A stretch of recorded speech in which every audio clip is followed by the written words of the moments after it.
Hi everyone, it's Miss Cheema here. I hope you're all well. I hope that you're staying safe and I hope that you're looking after yourselves. Today's video is going to be based on scaling quantities up and down to make them more or less. Now we're going to be using our ratio knowledge to help us. The question that you can see in front of you is all to do with making scones. So this is a scones recipe. Now it's saying, and this is really key information, that this recipe is for 10 scones and each ingredient is specified here, and the weight of the ingredient, as you can tell, is right there as well. Now the questions are asking us to scale the quantities up and down to make them either more or less depending on how many scones we need to make for each question. So let's have a look at the first question. It says, how much flour would I need to make 20 scones? Now I've just underlined flour and 20 scones because that's really key information in our problem.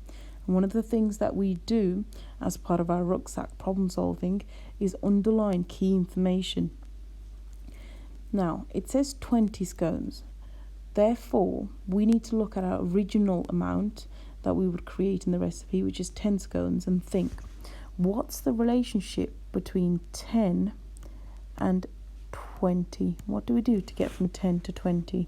Well, thinking about our multiplication facts, what we do is we multiply 10 by 2 to get to 20.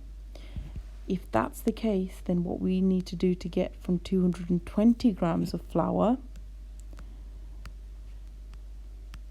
to the required amount for 20 scones is times it by 2. So 220 times by 2 gives us 440. Therefore, we know that we would need to get 440 grams of flour to make 20 scones.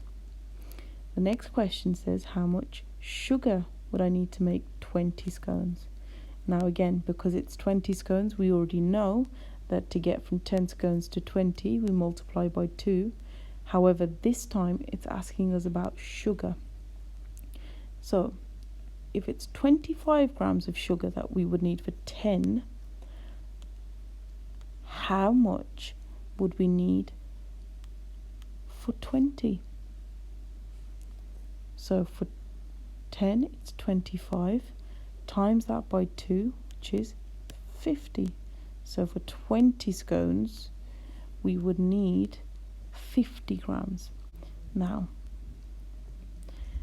the next question is asking us how much cheese would I need to make 5 scones.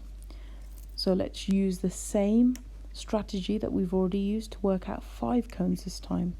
Now going back to our original recipe, and we need to think, what do we do to 10 to get to 5?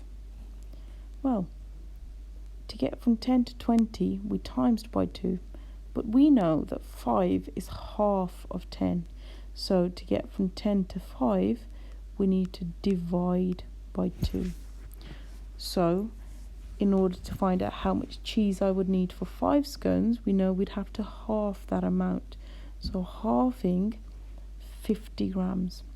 So 50 divided by 2 gives us 25. So we would need 25 grams of cheese. The next one, it looks a little bit tricky. However, it is quite easy to work out. It says, I want to make 30 scones for a party. How much milk will I need? Again, I've highlighted my key information. Now 30 scones. So we go back to our original strategy. What do I do to 10 to get to 30? Using my multiplication facts, I know that to get from 10 to 30, I would multiply by 3. Therefore, in order to find out how much milk I would need for 30 scones, I will multiply my milk, which is 120 milliliters, times by 3, which would give me 360 milliliters. Now, if you don't know how to multiply 120 by 3, remember the quicker method is if we multiply 12 by 3, then we make our answer 10 times larger because we'd made it 10 times smaller in the beginning. So we would need 360 milliliters of milk. For that same party, how much butter will I need? Now, if it's 60 grams of butter, we know because it's the same party, we're still multiplying by 3. So all we do is 60 times by 3, which gives us 90. So it's 90 grams. Now, I'm going to leave it there for a moment because the rest of the questions, I'd like you to see if you can work them out for me. Have a go, work out the questions using the strategies that we've been using in this video, and then send them over to us. And we'll have a look at how fantastic your learning has been, all to do with quantities and ratios. I hope you're all well, stay safe and enjoy your learning. Bye for now.